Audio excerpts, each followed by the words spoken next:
interesting to think the people who were involved with these aircraft during World War II, and I know, for example, with the Grumman Avenger, you had Paul Newman, the actor. He was a turret gunner, and obviously the late President George W. Bush. But with B-17s, Tom Landry of the Dallas Cowboys.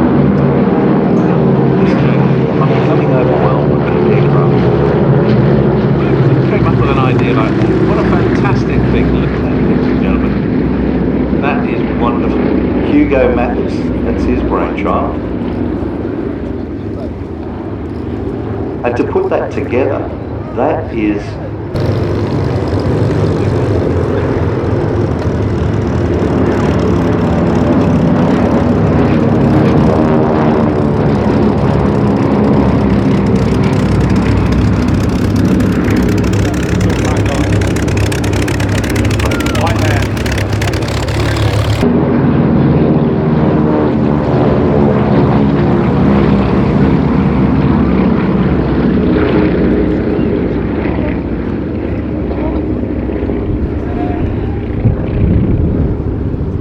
it's been produced in all sorts of variants.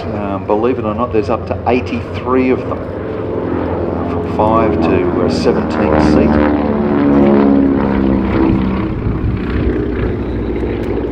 And they've served with over 41 different military air arms.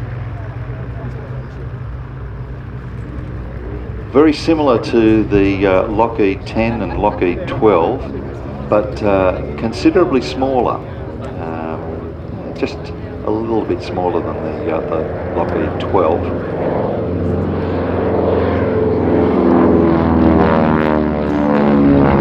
Only 39 of them had been, and the Lockheed P-38, which left the market open for Beech to produce this as the C-45.